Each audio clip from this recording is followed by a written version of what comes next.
Ladies and gentlemen, welcome back to What Do You Say? I'm your host, Frank Termini. With me, as always, my co-host and brother, Andrew Termini. If you're enjoying what we're doing, please like, subscribe, leave us a review, and make sure you turn on those notifications so that you can be updated every time we add new content. Today, we welcome someone who thrived in a man's world before it was socially acceptable to do so. After the tragic and sudden loss of her father, she turned to boxing to deal with her grief. After transitioning to a pro boxer, she then turned her combative sports to Brazilian Jiu Jutsu. Over years of training, she earned a black belt and now has her own school, Healy and Gracie Academy. She's also been a Kansas City fireman and a staple in this community and female sports for decades. Please welcome Mary Ortega.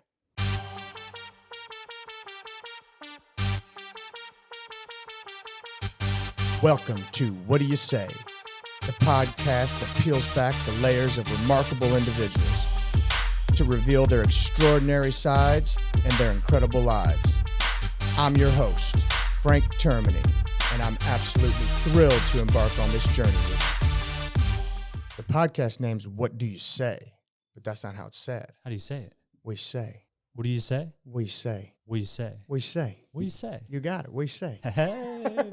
You went to North Kansas City High School. Yes. And then you went to St. Therese. I went to St. Therese first. I went to St. Therese for part of my freshman year. And then, like I said, about halfway through. You just seem like you would hate St. Therese Academy. I did not like it, which was another reason. Like, I told my mom, like, we're paying this money. You're driving me all the way out here. I don't know anybody. And I was super introverted back then, so super shy, super quiet.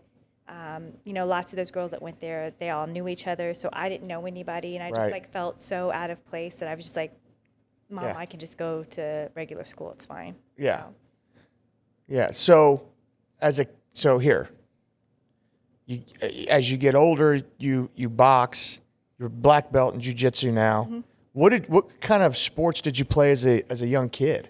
So when I was young, I did ballet for a while, which is, I know, crazy. But again, it was really expensive, and me and my sister both danced, but I just did ballet. My sister did like the tap, ballet, tumbling type thing. Right. But my dad died when I was almost 13. This was when I was younger when I did ballet. But again, for a single mom, and even with my dad helping, she had 2 kids from her previous marriage as well. So there's 4 of you. You got 2 step. Yeah. Okay. Well, they're half. Half. I'm sorry. But I didn't even know what a half brother and sister was until I was a teenager. So to me, they're just my brother and sister. Sure, it should be that way. But yeah, right? Because Yeah. I have 2 other halves from my dad and his second marriage. Here, my kids don't use the word half. Yeah, because it's like I won't let them use the word half. they're my brothers and sisters. Like, Yeah, I love I don't them. let them use Yeah. it.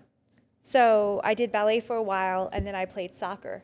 And then I actually wanted to do martial arts, but my sister wanted to box, and my cousin had started boxing. And the place that he started boxing was in the guy's basement who lived like right up the street from where we lived. So my mom was just like, well, you're both going to go box, and you can walk there to go do it. And it was pretty cheap. So How'd your dad die? my dad died in a car accident. Oh. Yeah, it was pretty vicious. Yeah. And you were 13? Almost 13, yeah. Oh, my. And how old are the other kids? So I have an older brother and sister from my mom's first marriage, and they are, I think my sister is 51, and my brother is 50 or getting ready to turn 50, somewhere around there. My sister Stephanie just turned 42, and So you guys are about, 18 months apart? yeah, we're 18 months apart. Everybody thought we were twins when we were younger because my mom would dress us up alike, and We're 17 and a half months yeah, apart. So. we were same height, same build. We look similar. So We don't at all, obviously. But yeah. but she still dressed us alike. But yes, so we had to deal with that. And then my younger brother and sister are 9 years younger than me, I think. So was your mom and dad not together when your dad passed? No, he was actually getting in the middle of his divorce from his second wife. Got it. My dad was an amazing father. Not a good husband. No, he Yeah, he that's all loved right. love. He liked women, so he Yeah. just was awesome dad, not a good husband. Yeah, there's all kinds of guys out there like yeah. that. Yeah, for sure. So, I mean, like the reason why I wanted to have you on here is because you are someone who, like, what I'm trying to figure out how I want to say it. You thrived in a man's world, Yes. right? Before it was really like a mainstream thing to do. Before the Ronda Rouseys, before the Joanna Jędrzejczyk, right? Yeah, right. I think it's pretty something close, like it's yeah. pretty close. Yeah. Before the UFC, really. Yeah. Because here now, I'll watch these girls. Some of these main events that are these girl fights. Wow. Oh yeah, no, they're awesome. Awesome. Yeah. God darn. So, but you were doing this 20 years prior. Yeah. I started boxing when I was 14, I think. And I didn't think that at the time I was not like, oh, I'm going to go pro one day. I was just boxing. And I had some amateur fights. And then back then, women weren't allowed to go to nationals because, now women are in the Olympics. But this was in like 94, I think. So women couldn't go to the national tournament. So, I won Junior Olympics, regionals, Golden Gloves, and Silver Gloves, but I couldn't go to any national tournaments. So then when I turned 17, my promoter or the guy that owned our boxing gym was starting to promote fights, professional fights. And so they're just like, and I was in a kind of a dark place. Like now I can look back and see that was because my dad died when I was younger. Sorry, makes me emotional talking about No, no, that's okay. But take your time. It makes me emotional simply because, like I said, at the time I didn't realize what it was that was making me that way. And then as an adult, I'm like, oh my gosh, my dad died, and I just couldn't process it.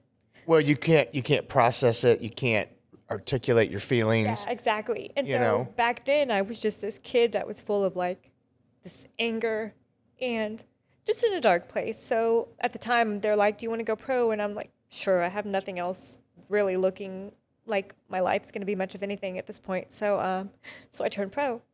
And even then, it wasn't because I'm like, oh, I got to win all these things and I got to go here and there. But you had untapped aggression.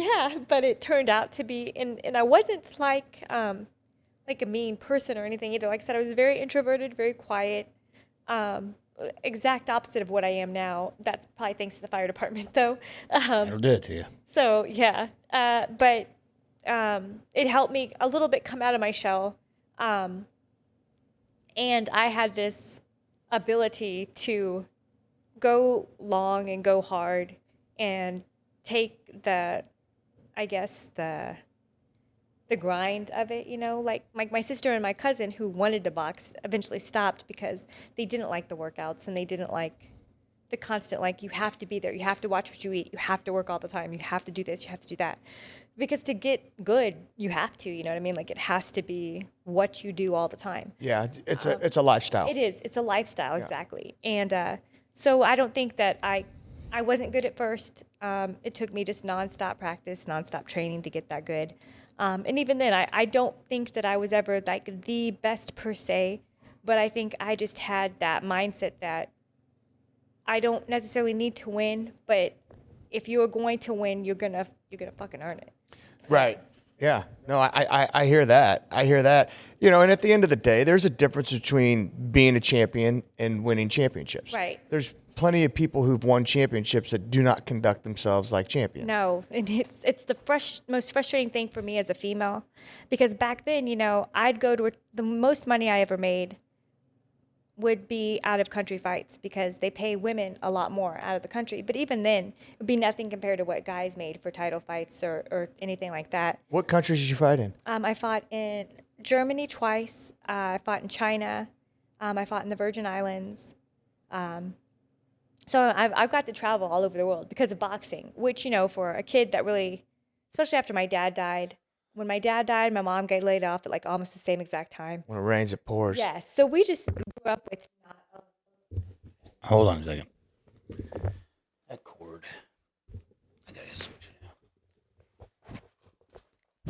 Oh, is it back? I think so. Yeah, she's back. Okay. Yeah, that better. I hear you fine. Okay, cool.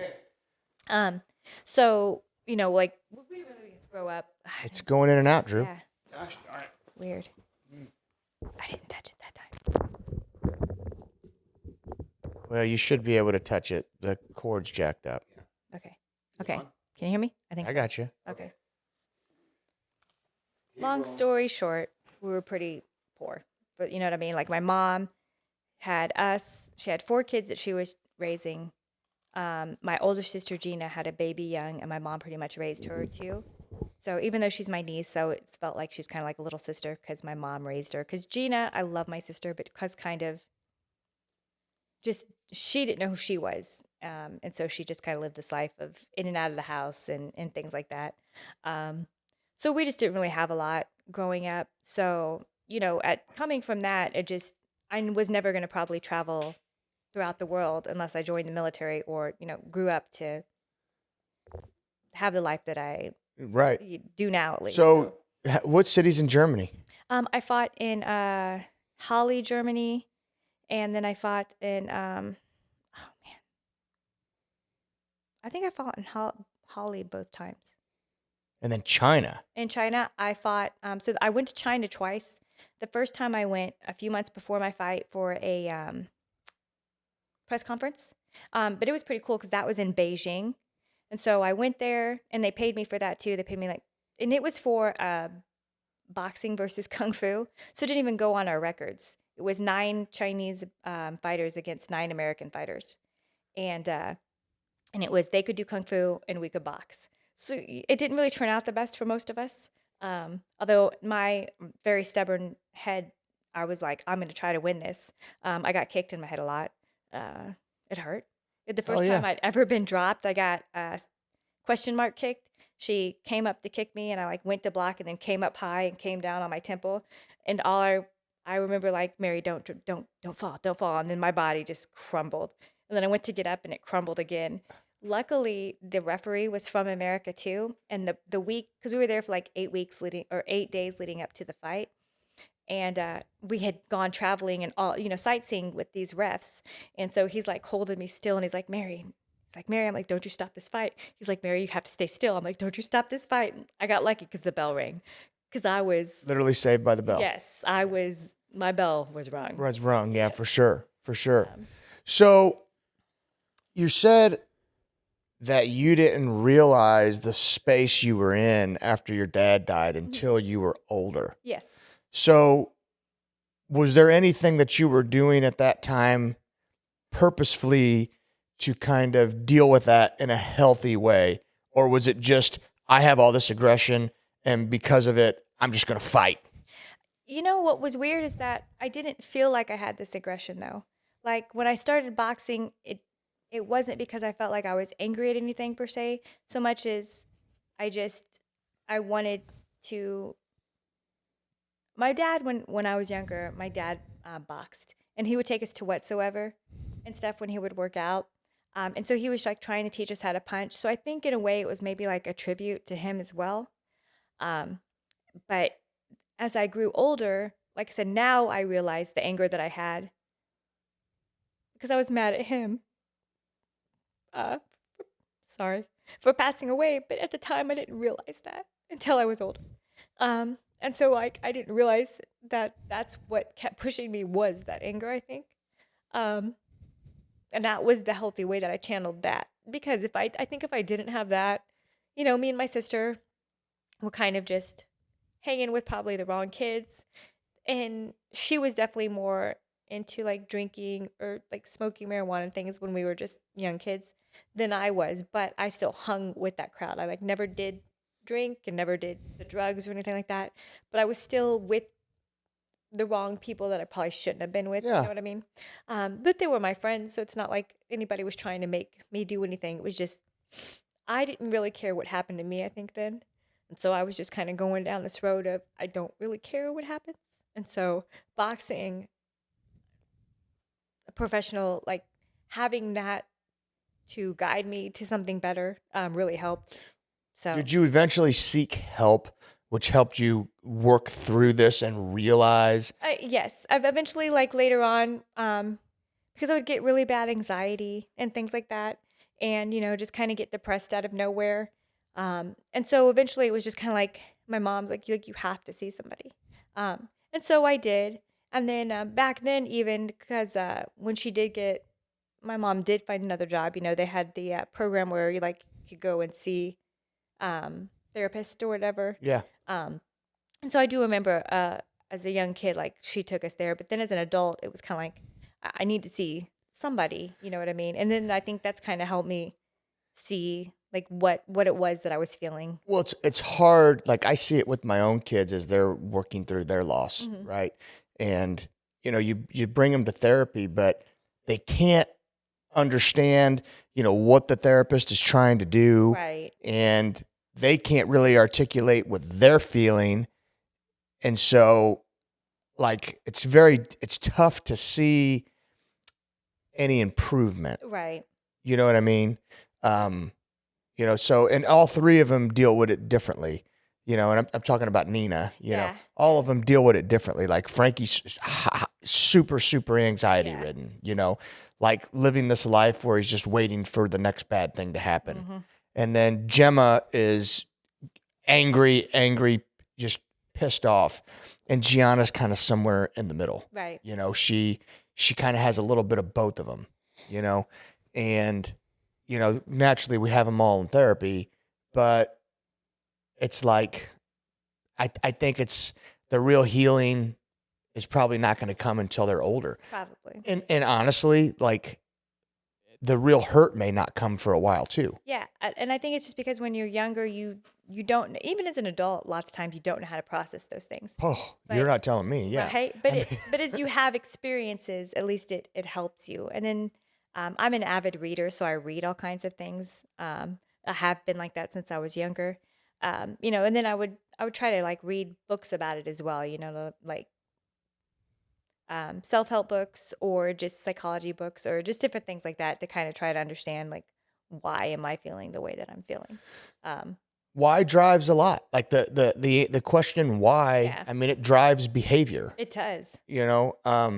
So it's a big deal. And listen, I'm still working through. Oh, I can imagine. My stuff. So well, I think interpreting your emotions as you're kind of working through it, like the education you get from the books and from therapy is really just kind of like a foundation for you as you kind of navigate the stress and anxiety and the grief of it, so that when you are dealing with it, you can go back to it. So it's almost like, because I've done therapy. I mean, I still go, even when I feel like I don't need to go, I'm still going, just because it's like one of those things where it's like, you got to filter out and sometimes that stuff doesn't apply until a year down the road. Right. But if you don't take on new information, then you're never going to get to a place of where you can feel like, okay, I've healed a little bit, Well, and like my thing is, I have to make a better effort to go to therapy. Right. I mean, I have to make a better effort to do it myself. And unfortunately, our therapist retired. She was awesome. She's the best. She was awesome. Shout out to Regina O'Brien. Yeah.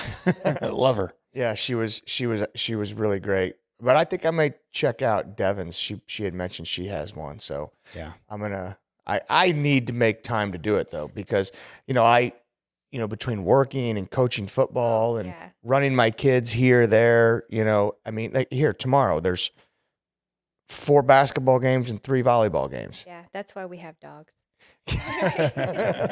We have, between the gym and working full-time jobs, it's like tomorrow we have a tournament. That some KCI of Expo? The KCI Expo. Yeah. So yeah, I feel like we don't have time for anything. So I couldn't even imagine if we had kids thrown into the mix of that. So gosh, it's hard. Oh, I'm it's sure. Definitely hard. So, this was a question I've always had. I remember one time, we used to work out at Summit off 64th Street and I-29, and you were actually getting ready for a fight, and I said, "Who you fighting?" And you go, "I don't know. I don't care who I fight." So my question is, were you ever in a situation where you like knew who your opponent was and was able to study the opponent? Yes, especially for a few of the title fights, some of the bigger fights that I had. Usually those were pretty much like you knew who you were going to fight for the most part because then that's how they would bill it and sell the fights, Um, but the majority of my fights I did not know, especially because a lot of my first ones were local. So it's just like you have an opponent and then they fall out. So it's just get ready for whoever's going to be in there because you have no idea what they're going to be like. So you just bring the best package you can bring. But when we did know who we were going to fight, we did watch videos if we could. Spicer, my coach, was very good about being able to pull out weaknesses from the other person, or kind of like see what their habits that they did and things. So I always like, what are you guys like? I mean, here I watch 10 hours of film a week Right. on our opponent, Uh-huh. and there's all kinds of different things that you look at, tendencies you find, and what does a boxer look at? What are you trying to pick up on? You try to find like their range. You see where they like to be comfortable. Like say if I fought someone that we could tell was a counter puncher, Spicer would watch and be like, hey, watch every time she goes to throw her jab, she's got to tell, watch, she's going to stutter step here. Or every time she throws this, her right hand drops here. So you're just looking for little things that became a pattern when they were fighting. You got to have really, really good eyes to be able Yes. to do that. And I give total credit. I feel like I'm able to do that now, but back then I give total credit to my coach because he was very good at seeing those things, and he was also very good at mimicking them when we would go Train. Yes, to train. So like you could be watching. So part of my job as a coach on Friday nights, I'm in the press box, okay, and I'm on a headset. Oh, okay. Just like this with, the defensive coordinator. And I'll hear whatever defense he calls, and then I have to give him feedback. And I'm telling you, you have to really, really train your eyes I bet. to figure out and be able to give him timely feedback. And a lot of times you still can't. You have to go back And look at the film to be able to do it. And I have to think that is what you guys are talking about is very, very similar because it's such a subtle, twitch that you guys may pick up on. Yeah. I mean, and like one part of, when with football, it's like, okay, you cannot watch the ball. Right. Like in our position, most fans, they're going to sit there and they're going to watch the ball. Right. In football, you can't, if you're a coach, you can't watch the ball, and you have to discipline yourself to do that. So you guys, like, is there a pattern? Like, are you initially going feet, hips, hands, eyes, and then like breaking it down that way? Or do you just get good enough to where it just now sticks out like a sore thumb? I think you get to a point where it kind of sticks out like a sore thumb. I think because usually if you know what to look for, like my coach used to say, don't look at their face, look at their shoulders. And that's usually because from the shoulders, you can see, if you're staring about here, you can see what their feet are doing. At the same time, you can watch what their shoulders and hands are doing. So you got to have, really good vision. Yes. Yeah. And it's not even like vision as to say like where you're picking up something that's necessarily close or far away, but the kind of like your peripheral as well. You know what I mean? Like you have to be able to pick up on those things. And like I said, I give my coach, total credit for being able to see those things, like being able to go back in the corner after maybe a round and be like, hey, every time you go to do this, she does this. Or, every time she's throwing something, watch, the right hand fall, or whatever it was that he was picking up that I wasn't seeing out there. Because when you're out there, your adrenaline's going, and not to say that I couldn't see some things, but I'm not able to see. Well, I have to think there's also a sympathetic nervous system response. Right, yeah. So now your pupils are probably going to dilate, which is going to make it a little bit harder as well. You probably get a lot of tunnel vision. You do. Like my coach, I'd come back and sometimes Brian would be like, we know you're tough. We stop trying to be so tough out there. Like put your hands up, or stop walking straight in, or, she caught you with the good one. Stop trying to make sure you catch her with the good one back. He's like, get back on your game, because you do, you get hit once and you're like, oh, Fuck that. Right? Like, I'm going to hit this bitch back. So then I just start walking forward and Brian's like, stop it. He's like, move your head. You have good head movement, It's because that's who he is. That's what he's supposed to do, is remind me of those things. So. I watch Henry and Hito and Gracie a lot, and they say the quickest way to get knocked out is to try to knock somebody out. And it is. So One thing I've noticed about guys who are like kids club wrestlers, was I was wrestling, is they'd have these moves that were really set up moves, but they weren't actually trying to, do that move. They were saying, okay, I'm going to do this to you to find out what your response is to me. Therefore, next time I go back to that, that's in my head, and now I know your tendencies. well, and that's the Almost pulling difference them out of you. between it's even in Jiu Jutsu, like she's going to be, and Andrew is going to be 3 moves ahead of you. I'll guarantee it. They're gonna set the trap way down here and walk your ass right into it. Right. So, and then there's this, because I've rolled with her a lot, and not Andrew as much, but I mean, So Mary and I have something in common. We both beat the shit out of you. yeah, there you go. There you go. There you go. Mary's the second girl to beat the shit out of me. The first girl was it Leanne? Dietrich? God, Ethan's no. wife? Ethan's wife. Yeah. Leanne Yeah, Dietrich, I think's her name. That was the very first time I ever went to a jiu-jitsu class. Oh, really? Yeah. Oh, she's good, too. Oh, God. She beat the shit out of me. Yeah, I bet. Yeah, it was terrible. It was demoralizing. Yeah. So, I mean, like, for some people, the ego check is like a gradual progression. Yeah. Mine was just immediately all taken all at once. Very first class, gone. You're like, oh, okay, I'm suck, not so I tough. know, right? Yeah. I'm not tough. I'm nothing, yeah. So, okay. Can we pull up some of her? Yeah, I think so. See if you could pull up some stuff on YouTube. Yeah. But what made you transition from boxing to jiu-jitsu? So here, you boxed really from what age to what age? So I started when I was 14. I was pro from 17 to 34. Jesus, you were there for a long time. For a long time. Yeah. It's a lot of punches. Yeah.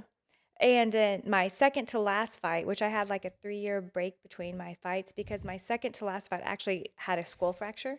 Oh, Jesus, Mary. I know. Like, I went back. It was so weird. I went back after the second round, and I specifically, still to this day, remember being like, Brian, do I have a cut on my head? And he's like, no. I'm like, I feel like I have a cut in my head. And he's like, well, then you must have got hit harder than it looked, because you don't have a cut on your head. And so I was like, okay. But where I felt and what I was feeling was the pressure.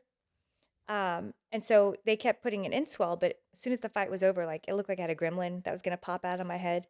And luckily it swole on the outside and not the inside. Because that's when they have to do like the drill a relieve hole. the pressure and all that. So I went to the hospital because I was just feeling so horrible later.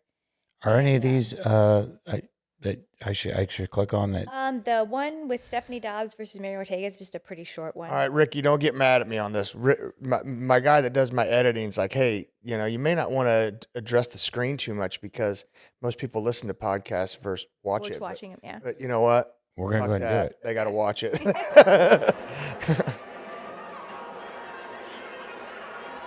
Let me get the volume down here.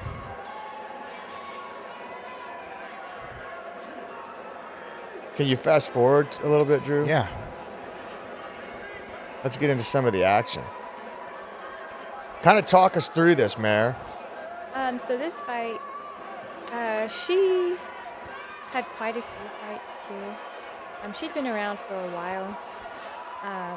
And they kind of made a big deal about like, oh, because I'd fought at all different kinds of weight classes to get fights.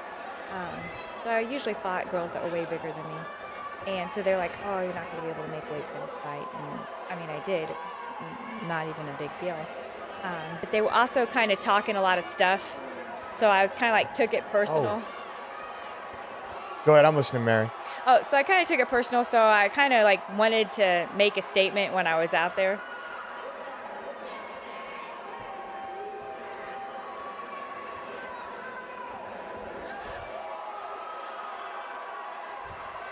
And it usually takes me a round or two, I feel, to get like Well, it probably calm down Yeah. and get rid of the adrenaline, and Yeah, 'cause you settle wanna into it. Settle in, yeah. And usually for me, it did take a couple rounds. Yeah, for sure.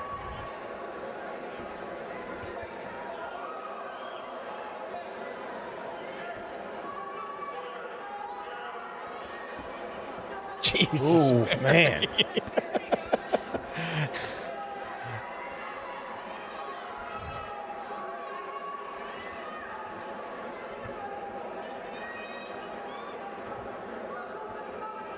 Ooh, nice hook.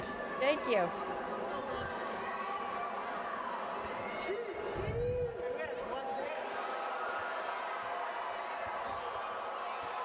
And to clarify, it is you in the red. Yes. All right, just for the people listening, Yeah. right. I'm the short Mexican. she's in the red. Now, how old were you here, Mary? This might have been 2004 or 5, maybe. So 24, 25. Sometimes I'm just like, I can't believe that I used to do this. Hold on, I have that internal dialogue myself. Right? Like, You what know? was I thinking? One of our linebackers accidentally ran into me, and I hurt for like 3 days. Oh, yeah. And I'm like, how the heck did I ever play football ever? Right? God darn. I think it's one more round. One more round? I think it's one, yeah. You knocked her out in 2 rounds. I did. Oh yeah, we got to watch that. I Here. I Let's felt skip like forward the here a ref little. kind of stopped it a little bit early, but I don't think it was going to get any better for her. Better for her if it had went on, though. All right, here we go. So it kind of got my reach down. Found your range. Yeah.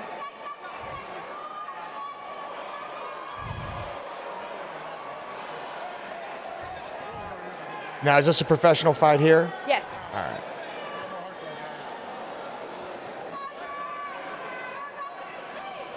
I think I was 19-0 before I had my first loss. Oh, really? Mm-hmm.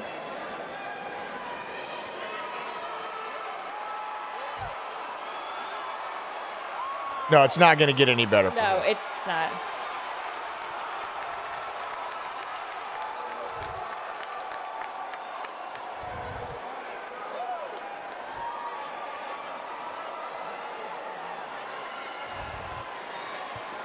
Oh my God. Man, Here, she's tough. Man. I mean, she's taking it. I don't yeah. know that it was an early stop, Mary. I mean, You were getting ready to. Yeah, she was getting ready to go lights out. Yeah. No, I was teeing off on her head. yeah. I mean, yeah, you smoked her. You smoked her. So, okay, so you boxed professionally from 17 to 34. Mm-hmm. How old are you when you get into jiu-jitsu? So I had my last fight at 34, and then I was like, people kept asking me if I wanted to try MMA because this is right about when Ronda Rousey was starting. Like, she just got into the UFC, so they were starting to consider like women's MMA was getting a little bit bigger and everything. And so I was like, you know what? I'll try that. So I started training with Rob Kimmons. Yeah, I know Rob. At Impact Elite then. So, remember when Eddie Kostler Yeah. started doing Doing jiu-jitsu there. Uh-huh. Okay, that was Impact. That's why I started doing jiu-jitsu, because at first I was just going to do MMA. So Rob shows up with a white belt on. I know. And I'm like, okay, whatever. And he smoked me. I mean, like, ripped me limb from limb. And he's a super nice guy. He's he is, humble. yeah. But he's like, dude, mind you, I don't know that he's fought in the UFC. Right. I didn't know that he, like 3 or 4 times he had fought in the Yeah. UFC. And he compound fractured his tibia. Mm-hmm. And, he's, getting back into it. And he's like, yeah, man, I do this for a living. And then he told me, and I'm like, Eddie, a heads up maybe. Right? You just threw me to the wolves, Well, man. which is, it's fine if you know it's coming, but it's even more demoralizing when you think a white belt's just freaking. I'm like, Right. put some color around this guy's waist. What are you, nuts? Right. Yeah. And Eddie's like, oh yeah, man, he's really good. I'm like, okay. Thanks for telling me. Can we that. promote him? Can we do something? Give someone a heads up? I mean, he was like literally trying to move a truck. Yeah. He's so strong. He is. I mean, now he's bigger though. I mean, back then Yeah. he was only like 180 pounds, I think so, 185 yeah. pounds. He may be walking around at 220 right now. He's walking around 2-something, I think. Yeah, I mean, So. is he still training? No, what's funny is he'll come in every once in a while. Just kick everyone's ass, Yeah, probably. and then he'll go sign up for a tournament and win it, and like maybe having trained twice. Has anyone promoted that guy yet? No, because he won't stick around long enough to train consistently. So then he'll go compete as a white belt? Well, no, he's a purple belt. Okay, all right, He's, okay. he's a purple belt. Okay. Which I think he's going to have a hard time finding someone who is going to give him a run for his money at a purple belt. Right, yeah. I mean, I just feel that way. I mean, there are those certain guys, right? Yeah. You know, that it happens with Especially everyone. ones that if they're like good and they train all the time, you know, like I said, because he's a nurse now. Like he went back to school and got his nursing degree. And so he'll pop in every once in a while and train. Now, I know nothing about the degrees of belt. How long does it take to graduate a belt class or? Depends on how much you're training. Yeah. Yeah. I mean, it took me like 6 years to get a blue belt. Yeah. And then it So took what are the several- colors? White, blue, purple, brown, black. Okay. I mean, but then there was guys that I started training with that by the time I got my blue belt, they were already brown belts. You know, but they were also going 4 nights a week, and I was going. So who gives you the anointing? Like, It's another black belt. so a black belt is the only person who can promote a brown belt. That's right. And even then it has to be if they don't have one stripe, that brown belt to be recognized has to be in membership with the IBJJF. Right. So, like for me, Carlos basically promoted me. Mm-hmm. Jason gave me the blue belt, Okay. but it was Carlos. Carlos, yeah. Can a blue belt promote a white belt? No, So You have only black belts can promote. that's it. Okay. Well, you can promote. You can promote up until the colors below you up until your belt color, Andrew. Like a brown belt can give a white belt a blue belt, and I think even a purple belt, but I don't think they can give them a brown belt because they're a brown belt. Oh, I see what I would want mine off I from a only black know belt. this now because since we opened a gym, just like trying to read and learn new things about what it's like to be the apex of that line. Right. So So, like for me, like my educated guess, I never asked how it happened, but I was training with Carlos regularly okay. at the time and competing a lot. And He can't swim a lick though. no, he's not very good. You No, oh my God, Carlos. Yeah. did you watch our podcast? No, but he so during the pandemic, he's who we trained with because everything was closed, and then when stuff started opening up again, Andrew works with adults with developmental disabilities, and so they're very high risk individuals. So he didn't want to start training again for fear that he might get one of them sick. So we held off, and we were only training with Carlos for a long time during the pandemic. And that he told us about how like he doggy paddled to get through his like Secret Service. Hold on. You got to watch our podcast. It is hysterical because he gets in detail Oh Yeah. my of it. gosh. Because I heard about this and made him tell the story because we were all going to go on vacation and I said, hey, let's go on a cruise. And he's like, I ain't getting on no cruise, And then, he kind of gave me a USA Today version of the story. But on the podcast, he really gets into it. And it is funny. It's I funny. bet it is. When You we know- were at his house, Andrew's like, so you're telling me that if I piss you off, I just have to run to the pond? So Yeah, I mean, no, it was a very entertaining story. I'm sure. So, man, we went down a rabbit hole. Okay, so That's where I'm at. I'm the person who distracts the conversation. Good job. Yeah, I do that But it was quite funny. a bit. Yeah. Carlos is cool. So. He is. So I was training with him regularly, and one Friday I'd got done work early. I'm like, I'm gonna pop in KCBJJ, Okay. and I'm like, I trained for a little bit, rolled for a little bit, and I said goodbye to Jason. He goes, hold on real quick, and he put me in the middle, and I still don't realize what's happening. Right. I don't know what he's doing. I honestly think he has other guys that are competing that he wants to just watch roll with me. Oh, okay. And that's when he promoted me. But Jason hadn't seen me roll in probably 6 months when he promoted okay. me. So it came from Carlos, Right, yeah. know, Oh, cool. which it's an honor to get it from either one of them. I love Sure. both of them, But So Jason started his own association. yes. That's good for him. Yes. That's a good deal. Now you think that'll increase his student base? So I don't know. I I think it could possibly, because I know that a lot of people left over some personal things that happened there at the gym. Right. So I would hope that it would get him more students. I don't know. Yeah. Because Hanato, Hanato's an awesome guy. I mean, he is. He's a really great guy. Like I said, when we left to start our own, if it hadn't been for kind of the drama that unfortunately went down at KCBJ, we probably would have been an offshoot, just like Cast Iron, or Warriors. But going into business with John Monk, he already knew Healy and Gracie, and so that's who he wanted to be under. But we would have been fine being under Hanato as Yeah. well. They're both really good jiu-jitsu fighters. They're both good, great at jiu-jitsu. They're both seem to be good human beings, which I think that's a big deal too. Yes. And so, we were good with that. Like we told John, as long as there's no weird rules, because half of the fun to me is like getting fun gis, getting cool, and some Gracie places you have to only wear their gi, you can only wear white and blue. And I think coming from the background that we came from KCBJ, like it's whatever, show up and let's play. Yes, exactly. Right. Like, because it's fun. It's an expression of yourself too. You know what I mean? So, and being female, like, yeah, I want to have some fun with it. If I see a cool gi that's got cool designs and stuff, I want to wear that to my gym. So, Right. Yeah, you don't want to be tied to any rules. right, exactly. So you're 34, you start training jiu-jitsu. Mm-hmm. I start doing Rob's MMA classes. Right, okay. And I was probably doing that maybe like 2 or 3 times a week. And then I was going to take a fight. So then Eddie shows up, and I do some of Eddie's classes, and I borrowed actually Ginger Prout, because Luke was her husband that owned the gym. So she was really good, and she had a gi, and she was just doing Rob's no gi MMA classes and stuff. She really wasn't interested in doing gi anymore. So I borrowed her gi and did some gi classes with Eddie. And then I was going to take a fight. I signed a contract to take a fight, and then while I was training for that fight, I tore a bunch of stuff in my knee. So then I was out for like a year. Have to have surgery? No, luckily I didn't. I wish I had now in hindsight, because I rehabbed it for about 8 months, and the doctor was like, you might just want to go the surgery route. I'm like, well, I'm not going to do another 8 months of this again. So at that point, I was just like, no, I'm just going to, it's fine. So then I was out for a year. So when I came back, I just was like, I don't really care about MMA. Like, if I get offered another fight, maybe I'll think about it. But if not, I'm just going to focus on jiu-jitsu.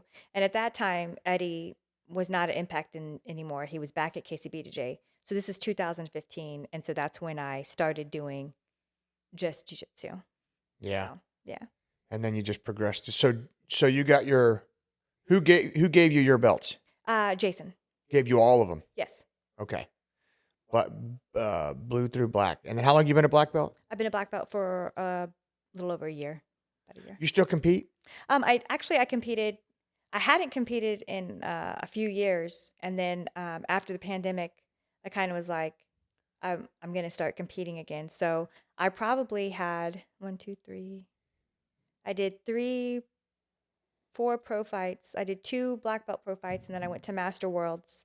It was the last time I competed this past September. And then right now I'm kind of like, I felt like I was competing pretty solidly for about a year. So right now I'm kind of like giving my body some time to heal and recoup, and I'll probably compete again once I feel the bug bite again. So Yeah, it happens. yeah. I miss it. I do. I enjoy competing, but when I started doing jiu-jitsu, it was for me. You know what I mean? Like, I needed something to kind of fill that hole from boxing, just the training all the time, So I loved jiu-jitsu for that, but I didn't want to make it feel like, I didn't want it to become a chore in my job like I did with boxing.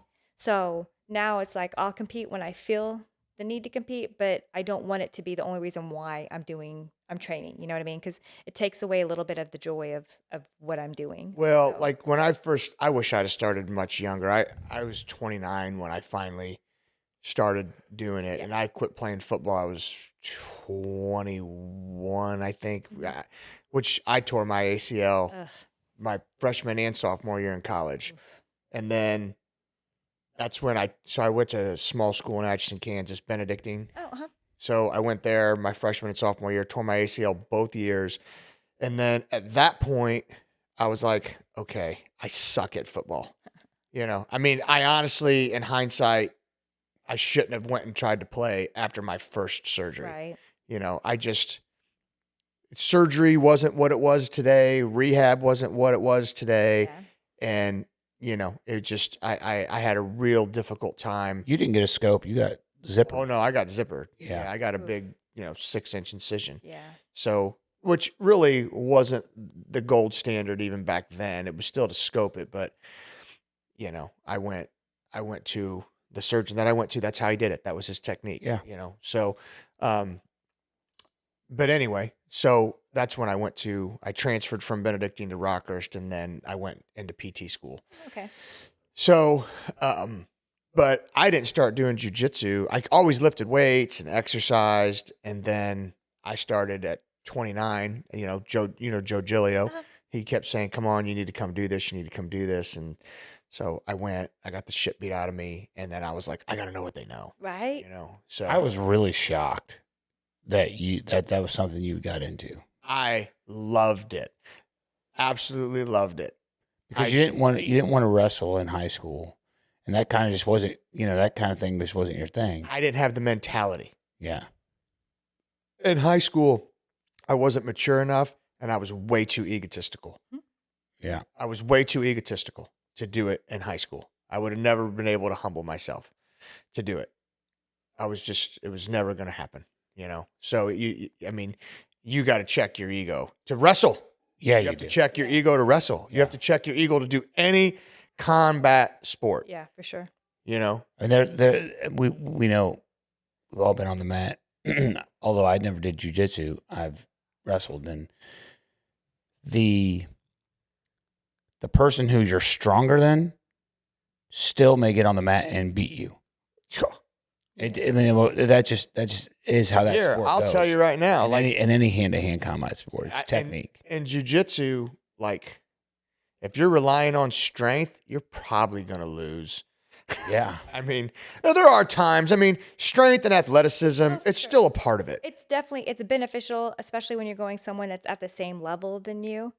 But when you go to the levels of it, it's like if there's a athletic young blue belt, right?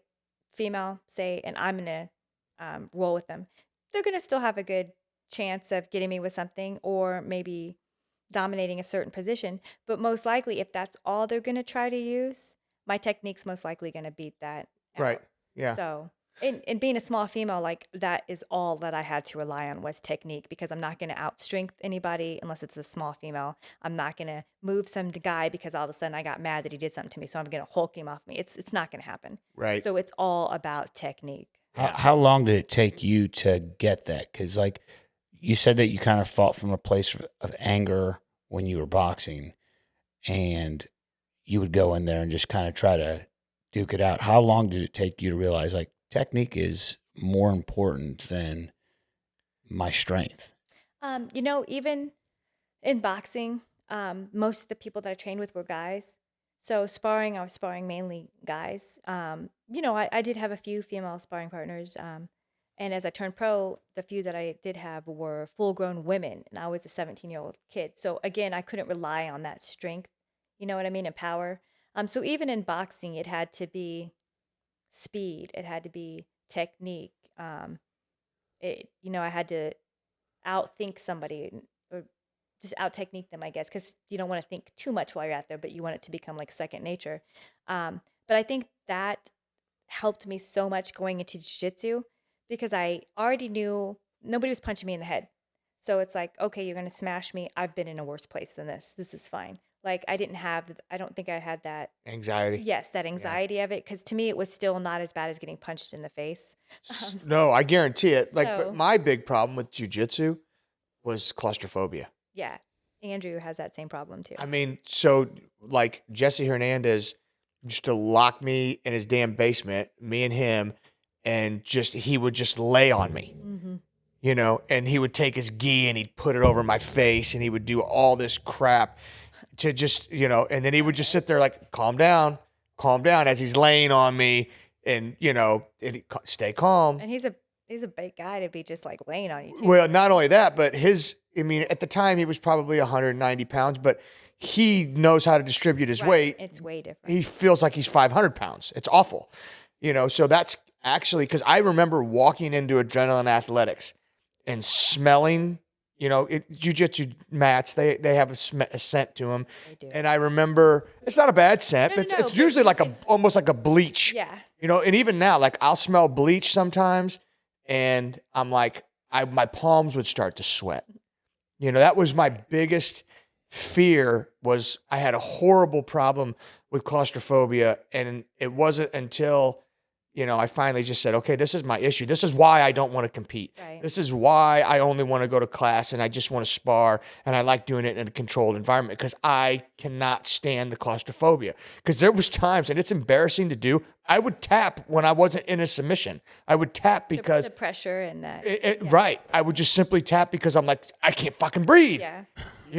It's terrible. It's amazing how many people do that though. You know what I mean? It's like, it's not like it's just you. Like, there's a lot of people that start and are just like, I can't stand them being on top of me. I get weirded out. And so I have to tap. Well, and honestly, I didn't realize that till I had the balls to just admit it to people. Right. Because I just hid it because I didn't want to. Yeah. You don't want people to know that. I don't want people to know it. Yeah. I was embarrassed about it. And then it's even more embarrassing when the dude didn't even throw a submission on you and you're tapping out. Right. So finally you just have to, just like, hey, I have this horrible claustrophobia. And it really took me, forever. And I bet you, like, oh God, I bet it took 5 or 6 months Really? going over to Jesse's. I would go over there every Saturday. And it was just, okay, get out of side control. Okay, get out of mount. Yeah. Okay, get out of north-south, and just, Trying to work through that. Yeah. work through it. Just work through it. Just find a little pocket of air and just. Take a breath. Just breathe. Just breathe. Yeah. Yeah, and then nothing's worse than you just get in a scramble and you're on the wrong side of it, and Yeah. now the guy's got his damn knee in your diaphragm, and you're already out of breath. It's like, imagine doing 1040s and then trying to catch your breath with a 200-pound man on top of you. Probably not easy. It's fucking awful. It's awful. It is awful. And my biggest fear was going into a competition and having to tap because of that. No, I understand. Yeah. Which finally what I'd end up doing is just, I'd like give up a submission, because at least then I could give myself a reason to tap. You give him the arm. Just take tap, it. just do take something it. with this. Take this thing here. For the love of God, do something with this. And that's funny because like that's part of like when I teach the women's class, or if I'm helping like walking around after Andrew's showing a move or something in class, it's always like What is that? You want to flip that button? There's a button on the side of it. Okay. And just turn it off. I wonder why it's making that noise. That can't be good. Go ahead. What were you saying? but anyway, it's like, and it's something he'll tell people too. He's like, you want to make them so miserable in this position that they're just eventually like, please just submit me, because I want you off of me, right? Right. And that was kind of, so like I would train, the 3 guys that I was training with a lot was Travis, Carlos, and Jesse. Yeah. And Travis and Jesse had similar styles Yeah. in that they want to smash you. Yeah, it's a and real rough, miserable, like make it to where you can't move before they tap you. Yeah. Where Carlos is a little bit more moving and shaking, and he's a little bit more athletic and explosive, and yeah. so then I would kind of take bits and pieces of all of it, and utilize various different techniques from all of them. That's But how it goes. yeah, which ultimately is the art part of it, because you're taking all these different things from these different people and you create Mary Ortega. Yeah, and like with jiu-jitsu, like I use spider guard a lot because that's what Eddie used when I first started. Yeah. And I still use it to this day. It's probably my favorite to use is spider guard, and Jason Bircher had the badass knee cut. So I use the knee cut a lot, so it's like I take these things that I've learned and then I make them work for me, It's like, Yeah. oh, I have to tweak this up. Like some of the stuff Andrew would show me, I'm like, I can't do that. Because he's like, what, maybe 5'7", and he has like a 6'1" span with his arms. So he has these like monkey arms, and he'll go and do something. He's like, well, just reach around like this. I'm like, dude, my arm is not going to got reach alligator around. arms. Yeah, Yeah. number one, I'm small, so it's harder on bigger people too. And number one, I don't have like an extra foot of arm like you do, so I can't do it like that. And that takes time to figure out Yes. what you can and can't do, which was part of the reason why I'm like, you know what? I don't want to. My time, I had 3 kids at the time, and they were all, let's see, Gianna was maybe 2.5, and the twins were born. And then I had Ross, Joseph, and Nina. So I had, the range was 16 to newborn, Right. and I just started my business. And so I'm like, I don't want to go to a class and do what the instructor wants to do. I want to go do what I want to go do. Right. I want to go work on, like, there was times of like, okay, I'm not going to, this inverted thing that you're doing, my body just doesn't move that way. So, like I said, and it works very well. You watch guys do it and, they spin and boom, they triangle someone. Yeah. I'm not athletic enough. I'm not flexible enough. I'm just not. So you go there, you try it, and while you're trying it, you fuck yourself up or you hurt something. Right. So after, 2 or 3 years, I kind of knew, okay, here, it's probably going to be butterfly guard, half guard, deep half guard, little bit of single leg X, and I figured out how to flow into each one of them, depending on what my opponent was doing, but at the time Jesse was working on a lot of butterfly guard from Marcelo Garcia. Mm-hmm. Okay. We drilled the hell out of that.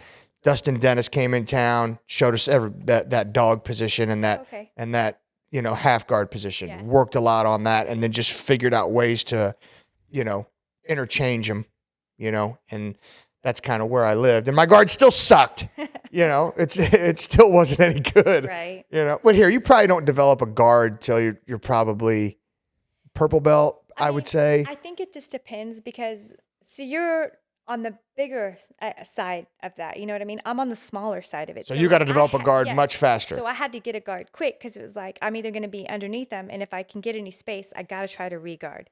And so that was always my goal for a long time. And then as soon as people would break my guard, that's when I would transition to spider guard because that's what Eddie showed me. And being a small person, lots of times they were going to break my guard. So it was like learn how to get back to guard, and then when they open it up, learn how to control their limbs with spider guard. I never, ever tried to maintain close guard. Oh, see? Ever. It just, I was like, I immediately, which I don't know if it's right or wrong. No, I think everybody's got something different. Like one thing that Bircher said in class one time was, anytime I get somebody in my guard, I want to make them absolutely miserable there. And so that's what I try to do. Like that stuck with me because I was like, always felt like I had this kind of passive guard. Like, okay, I have you in my guard, but what am I doing now? So now I try to attack.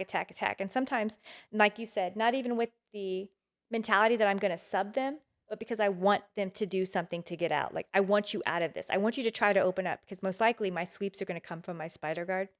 Because I transition between like spider guard into X guard with that, like a deep X from there and stuff.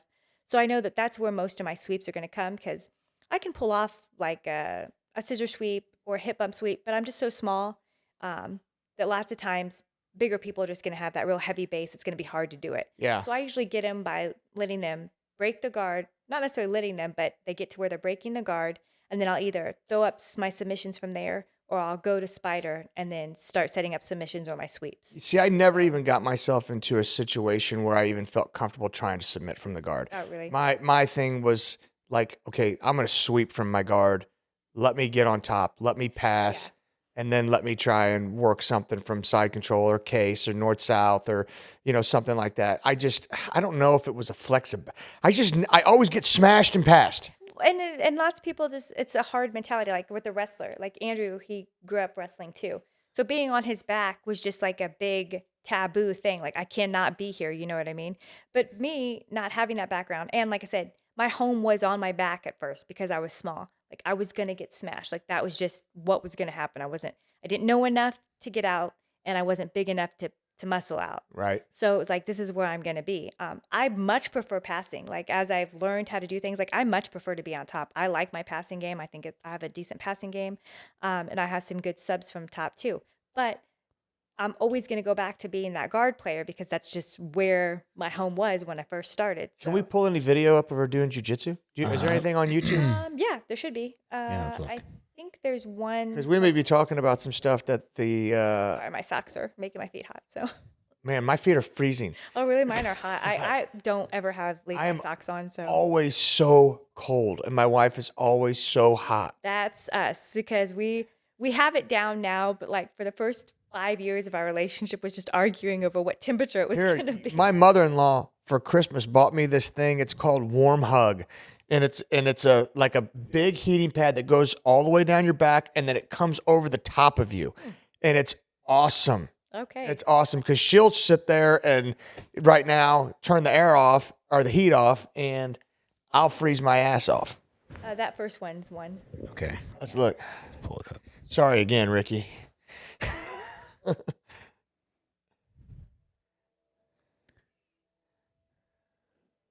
Let me turn down the volume of this for a little bit. You guys keep watching, talking. This was when I was a blue belt, and we went up to Woodstock, Illinois.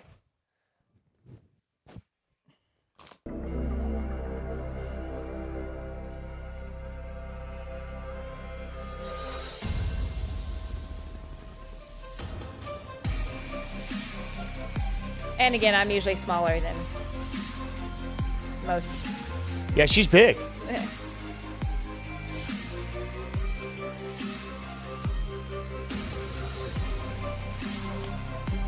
Oh, Drew. Oh, there we go. And there's the guard. Yep, it's like jump guard. In my head, if a minute's gone by, like I think I have some decent takedowns.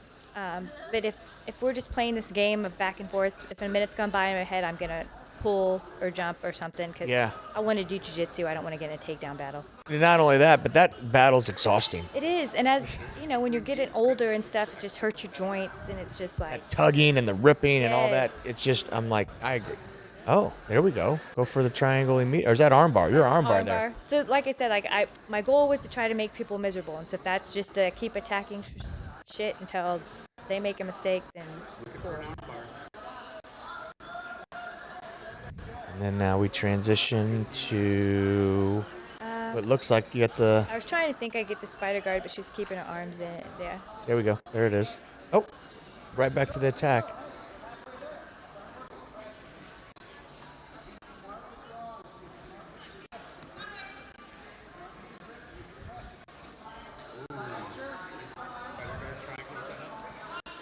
So when you're watching this, do you like, oh my God, why didn't I go for that? Yeah. Because I just saw her right arm straighten out in your guard. And I'm like, yeah. Oh God, get it. Yeah, that's always how it is. And then these last few matches I did before Master Worlds this last time, I was doing sub only, so they weren't counting points. So I really didn't care if right. You know, like, oh, you're going to sweep me or you're going to do this, whatever. I'm going to keep going for subs. And so I think it kind of played against me in Master Worlds because instead of coming up for some of the sweeps I probably would have had, I would roll into like knee bars and things. Right. And it's like, I just gave up 2 points. Because IBJJF is definitely a points game. But this was a sub only. Oh, is it? So is it, what is it, a 10-minute match? Yeah, it doesn't end up going 10 minutes. It's coming along. Well, I mean, like the... There it is. So that's what she's talking. Can you rewind it like 10 seconds, Drew? Yeah. So that's, see her foot and her bicep? That's spider guard. Okay. So when we're referring to the word guard, it's basically when your opponent has to worry about all four of your limbs. Yeah. Your legs and your arms. When they pass your guard, so like right now Mary's in her guard. She's got to concern herself with arms and legs. And as soon as she passes her legs, then she's past her guard. So she's trying to knee cut right now, yeah? Yeah, and then I think I tried to attack the cross collar choke from there too, but I couldn't get it tight.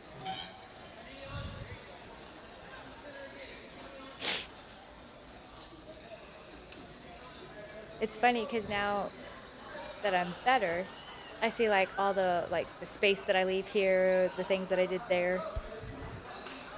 Yeah. See, that's what happens to me when I try to do it. I'm like, this is fucking miserable.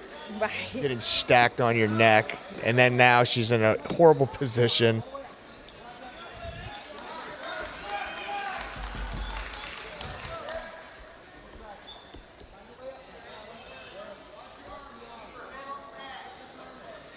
I think like my style, even though it's not, it's similar to boxing, even though it's not, is because boxing I was always like, go, go, go, push, push, push the pace. So I try to do that in jiu-jitsu too, which means that I'm gonna keep moving and I'm gonna keep attacking. Yep. Now you got her back. This is my home. Like that's where I want to be, always. Is I always try to get on the back. Yeah. Well, I mean, you figure what's it, 4 points? Even though It's 4 points, and I feel like my best attacks are there. Yeah.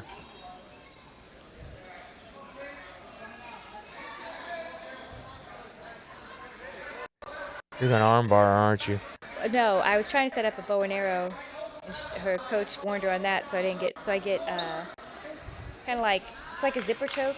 So Right. your arms here, and then you pull down the other collar, and that's what I ended up getting her with. And it comes on real fast. Yes, that's the other reason I like those chokes is because they're just you think you're okay, and then you're not. And yeah, like I hate those submissions where you barely have time to tap. You're Yes. like, whoa, shit. Andrew likes to play the fuck around and find out game with me. And he just, because when we first started dating and I first started doing jiu-jitsu, it was like he could play around all the time and maybe I might be able to get into a kind of good position. And then it was like, oh, okay, now she's getting into a controlling position. And oh, well, now she can set up a sub. And now it's finally like, if he messes around too much, I'm going to finish the sub. So we were messing around and I think I'm going to be traumatized from doing loop chokes. I still go for the loop chokes, but we're messing around, we're rolling, and I get him in a loop choke. And then he's doing this, laughing, like, oh, you think you're going to choke me, huh? And then his arm goes limp, and I'm like, okay, he's messing around. So I roll up, and he's like, his eyes are rolled back in his head. You put him to sleep. Yes. And oh my God, like tears started coming to my eyes. And I'm like, Andrew, because I gave him like a hard sternum rub, and he wasn't like coming to. And then I'm like rubbing his head and like patting his cheeks. And I'm like, Andrew. And all of a sudden he starts coming to, and he's like, what? What happened? I'm like, you went out. He's like, no, I didn't. I'm like, yes, you did. Yeah, that happened to me in one of Dustin Dennis's seminars. It was, and you know how he does. You know, Jesse's got my back, and he's showing some choke from the back, and Dustin, okay, Jesse, do this, okay, and then Jesse will have half the choke in already, and Dustin's explaining something. Okay, now Jesse, do this, and next thing I know, I remember, I go, guys, I'm real dizzy. And Jesse, I see him out of the corner of my eye go, Frank, I'm so sorry. So I must have went out, yeah. you know, and that's the only time I've ever been put to sleep because I'm tapping. I don't care. Yeah, no, me neither. Like You're not just putting me to sleep. I'm just going to tap. Yes. Start over. I like breathing air, so I don't need to. You know, so that's the only time I've ever been put to sleep. And you remember Henry Chianuma? Yeah. He's going, don't you tap. You know, he could see that I'm getting ready to turn blue. And next thing I know, Jesse, oh, Frank, I'm so sorry. So, but anyway, so talk to me about Healy and Gracie and where, you know, you see this all going. You know, it's going really good. How long you guys been open? You're right off Antioch and Inglewood. Yes, right off Antioch and Inglewood. We have been open. Actually, our grand opening, our 1 year anniversary is next month. So February 4th is when we opened last year. So we're coming up on our year now, and it's going really good. I mean, we have about 100 members. What's the goal? The goal. How many can you have in that space? I'd bet we could probably. About 150 is probably about what we can do. What do you think? So you're about 66% where you want to be? Yeah. But our goal is actually, we're hoping to get big enough to where we can either move out of that spot and get a bigger spot or keep that spot and be able to open up another one. Like that's really our goal, is to have more than one. Do you want to keep them all in the Northland, or are you thinking? No, like we would be okay with maybe one on the Kansas side. 435 over there on one and off of what is that? 435 and 45, like over in Parkville. Like that's building up a lot over there. Yeah. Because we originally thought Parkville's where we wanted to do one, but we just ended up finding this spot that was open, and so everything kind of fell into place for it. And I'm not saying we have to have like a whole ton of them around here, but we would like to have more than one. Or if those do well, maybe me and him can go out of state and open one somewhere else, So Oh, so you're not married to Kansas City then? I'm not. In fact, I got offered a job in Hawaii as a train dispatcher last October, right before we started talking to John about this. Hawaii's so expensive though. It is, but the pay was livable because a guy that I worked with on the railroad before, They had to pay you 6 figures to do that. it did. Yeah. Yeah. The railroad is pretty. No, I know it's Yeah. good. I know they So, pay you well. No, yeah, it was going to be worth it. We didn't go because of my dogs. Like we broke our lease on our apartments. They were giving me a moving package, and they're a rabies-free state, so they have a very like stringent process your dogs have to go to get there. So I was going to go in November, and Andrew and the boys wouldn't have been able to come till like February. But once we took them to the vet to start all their paperwork, the vet's just like, I'm going to tell you right off the bat, listening to your dogs breathe, because they're Boston Terriers. So they have little short snouts and they like Right. snort and everything. Yeah. And, she's like, I would not suggest you fly these dogs unsupervised. And Ike, our littler one, we might have been able to get him on the flight with us. He might have fit the requirements, but Templeton was just a little bit too tall to have been able to do it. So we would have had to flew him, and I wouldn't have flown him separately anyway.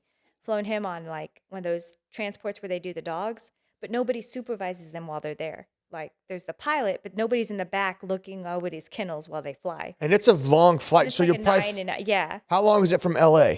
I think it's a 9.5-hour flight from LA. It's that far? I think it is. Gosh darn it. But then, and they have breathing attacks, especially when they get anxiety. And so if nobody's there to catch that, my dog would show up maybe dead. And it was just like, those are our children, and we couldn't risk it. No, And I get it. We were just Absolutely. we're going to stay. And it was probably one of the saddest days of my life. I'm not going to lie. Because like I said, it's expensive there.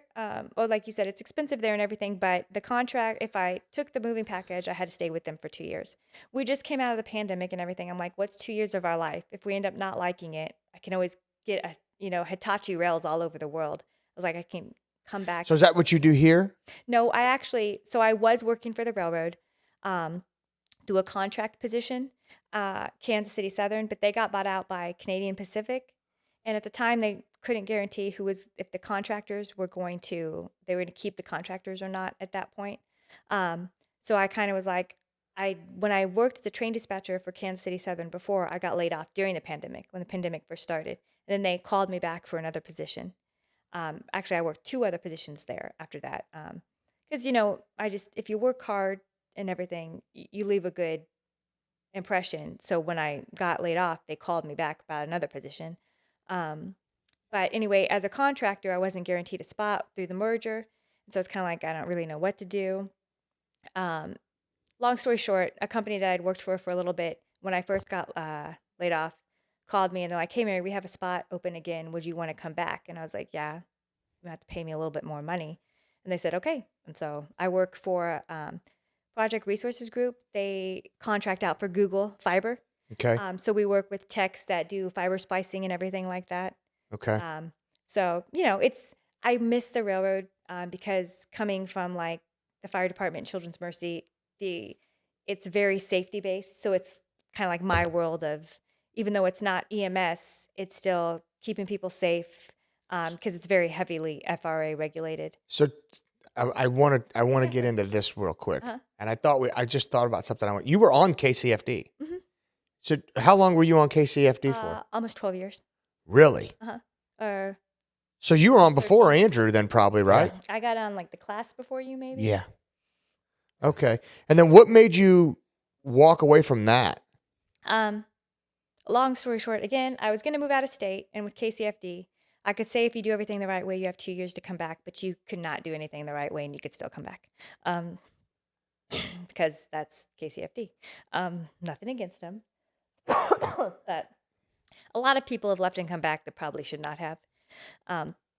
Again, so I was going to move to Colorado. I had a job with Southwest, but I've been talking to Colorado Springs about joining that fire department. Mm-hmm. And so I was going to go through all that process. And sorry, my throat got really dry. You need some water? Here. Do we got Or water? actually, Andrew, do you want, he's got like this stuff. Yeah, come on over, Andrew. Can make your appearance. Oh, I was going to say, if you leave that right there, with your hat on. So I was kind of telling Andrew about it before you got here earlier. But so my grandfather passed away. I wasn't going to move anymore. My mom had just had major surgery. I started dating him. I was like, I'm not leaving. I'm going to stay in Kansas City. So I'm like, I'm going to go back to the fire department because about 6 months had passed at this point. And so it was, do this and do that, and then we'll get you back on. Same pay, same seniority. Well, that's not what ended up happening. I got stuck on an ambulance making almost $5 less an hour. Trying to fight the city with this, and there's different things behind that to why that happened, but none were really my fault. So after going back and forth and trying to fight with the city and dealing with the fire department, I had spoken to a lawyer, and I did probably have a good lawsuit, but my two uncles were on, my grandpa was retired. It's not really the route that I wanted to go. Sure. So I was just like, I'm just going to cut my ties and leave because I don't want to be on an ambulance. Like, that was my least favorite part of being on the fire department. You wanted to run into burning buildings. Yes, that's what I wanted to do. And I was qualified to take the captain's test. So it's like I'd been on, over 10 years. So I was like, if I'm going to stay in Kansas City, I want to go into the next step of my career on the fire department. And that wasn't going to happen that way. So I was just like, I'm going to cut my losses and leave. So, and there's things I definitely miss about it, people that I miss. And I loved the 1 day on, 2 day off schedule was pretty awesome. Camaraderie. Yes, the camaraderie. So and I did get that. Don't get me wrong, but being a female on the job, my first couple of years on were miserable. People were like, people that I knew off the fire department before I even got on, like, wouldn't even talk to me. There's always the hazing and stuff, but there was also, we're not going to treat you special because you have family on. Like, we're going to treat you exactly the opposite of that, just so you don't think you're special because you have family on. And then being female, same way. Like, when I first got on, like, I'd go to a call on my Nomex. Somebody had stole my Nomex and my gloves. So I'd be like, okay, well, I need that shit to fight a fire. Somebody would go into the women's restroom and piss all over the toilet, and piss on the walls, and piss assholes. on the handles. You know what I mean? Just assholes. Just dick things, And then, of course, being a female, everybody's watching every single fucking thing you do, I mean, like, we're not going to watch the fat ass over here, not pointing to you. But, like, watch, Fatty Malone behind me, who probably can't even do anything, who runs out of air before he gets 10 minutes into the fucking fire. But let's watch Mary, you know what I mean? Right. So, but that was whatever. That was one thing that I could do, is I could stay in a fire for a long ass time because I was in cardiovascularly good shape. So I didn't run out of oxygen if I did. Did those dudes not realize that you could probably kick their ass? They probably didn't realize it. Well, I mean, a lot of them knew who I was and what I did. I think it was just more of the point of like, we don't give a fuck who you are. You know what I mean? And like I said, it changed who I was as a person.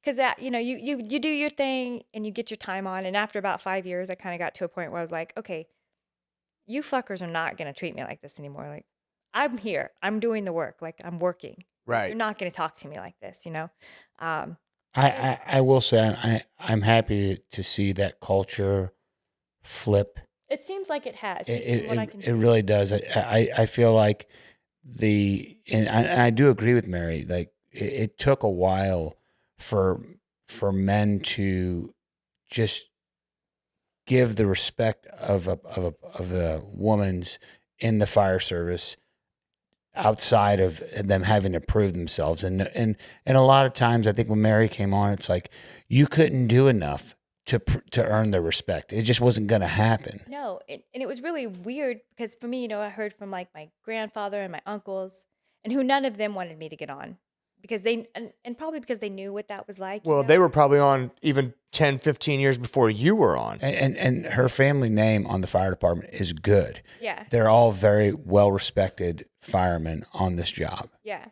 So I think they were just like, you can't do this because you're like my grandpa, when I first told him, I was like, why don't you be a nurse? I'm like, I don't want to be a nurse. This is what I'm going to do. And then me being who I am, it made me be like, well, I'm definitely going to do it now because you guys tell me that you can't. Yes, exactly. Yeah, you can't tell someone like you that. Yeah. So it was like, okay, cool, game on. So I did it, and they're telling me all these stories about the camaraderie. So when I came on, and especially after I got out of the academy, because the guys in the academy, we all worked together to pass CPAT. We all, like I was doing it faster than some of the guys at first because I knew my number. I knew I was going to be in that class. And so even though I was in good shape, I'm small. And so I had started working on getting ready for the CPAT beforehand because I was like, I'm not going to let this be the thing that doesn't get me on the fire department. Because back then there was no second chances. You know what I mean? There was the 3 other girls in my class didn't pass CPAT. They were gone. Like they take you out of CPAT and they take you out. Like you're done. You do not pass go. You do not collect $200. You don't get to do it again, try it again, train, do it, none of that. No. That wasn't a thing then.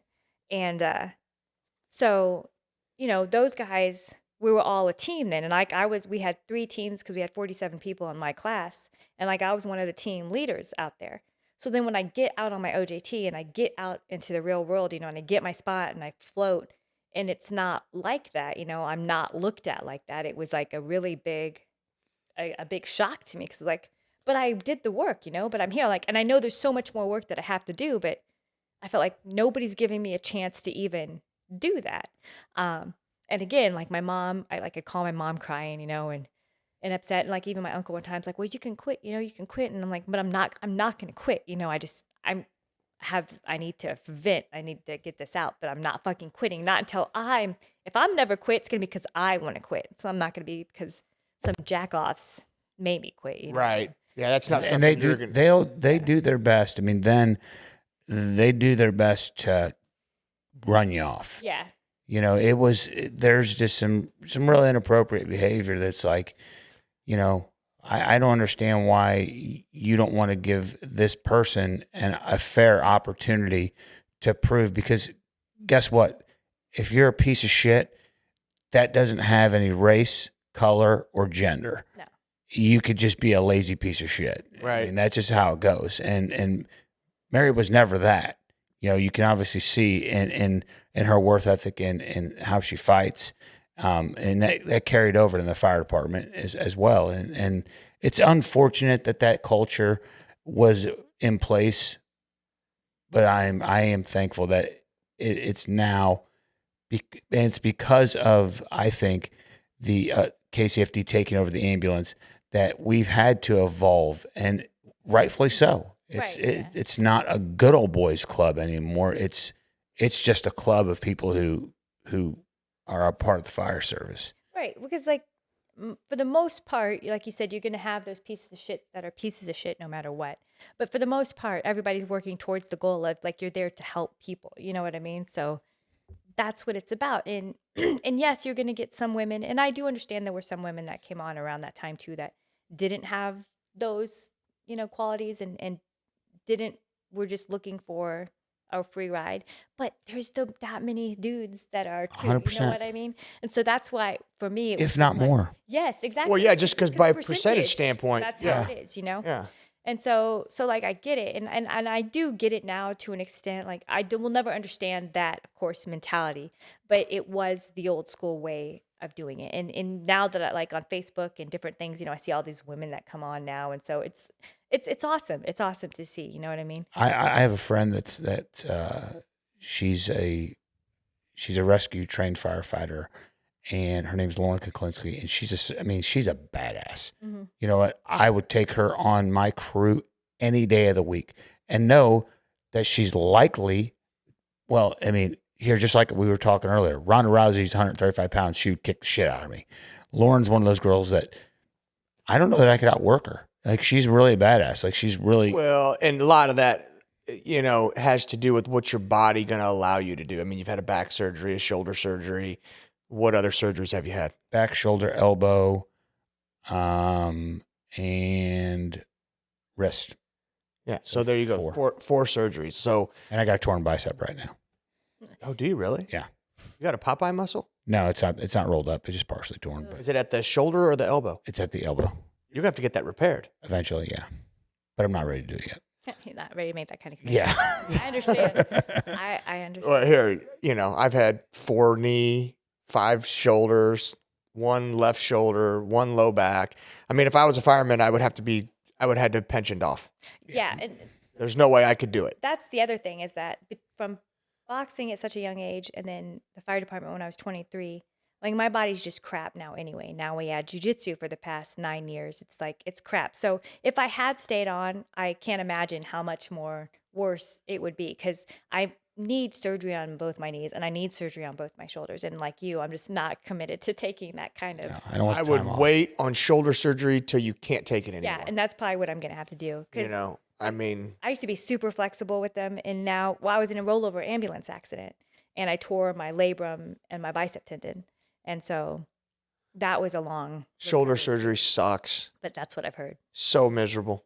So miserable. So you leave the fire department. How long you been off the fire department? I'd say I did that in 2016, so You've been off 7, 8 years. yeah, almost 8 years now. It's You'd have been on 20 years. I know. So you got on at 23. I did. Mm-hmm. Well, yeah, then she would have, 20 this month. yeah, so she's got 5 more than So I you're do. 19? Or no, you're 15. 15. Yeah. Okay. She got Oh, 5 that's more. right, because I was at 34 is Yeah. when you came on. Okay, Yeah. that's right. So yeah. And, we're and, both and I will say this, Mary didn't treat me any different. She was, you know, when I came on, just no matter where I went, I was a bigger guy.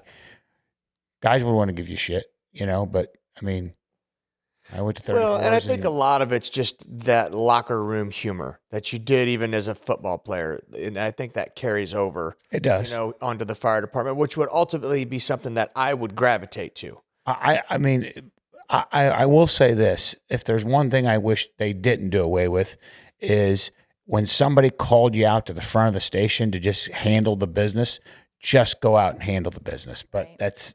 Tell me what you mean by that. So back in the day, if you had an issue, people would turn their head and the two guys Just go at it. just go at it, and then they would it'd be done, and we wouldn't have to get union reps involved, and you would be humbled by your position, and this person, would be humbled by their position. So you would call somebody out, and it would just hey, let's go out front. We can handle this issue. We're not talk about it. I hate passive aggressive more than anything. Oh my God. I believe Me too. in aggressive. Yes, that's exactly what it's like. Andrew's passive aggressive, and that's what I tell people. I'm like, I'm aggressive. Like you're gonna know. Yeah. Another thing that Like I got these- probably from the fire department because it was like not that I was ever passive aggressive, but I was just passive. Period. Even with boxing, like I was not ever a confrontational person. I was always, like I said, real quiet, real introverted. Not necessarily because I was shy, but because I just always was this awkward kid, you know what I mean? So when I got onto the fire department, I had to be that way. Otherwise, they'll just fucking run you over. And I was like, no, motherfuckers, we're not doing that anymore. Right. So I became aggressive. Yeah.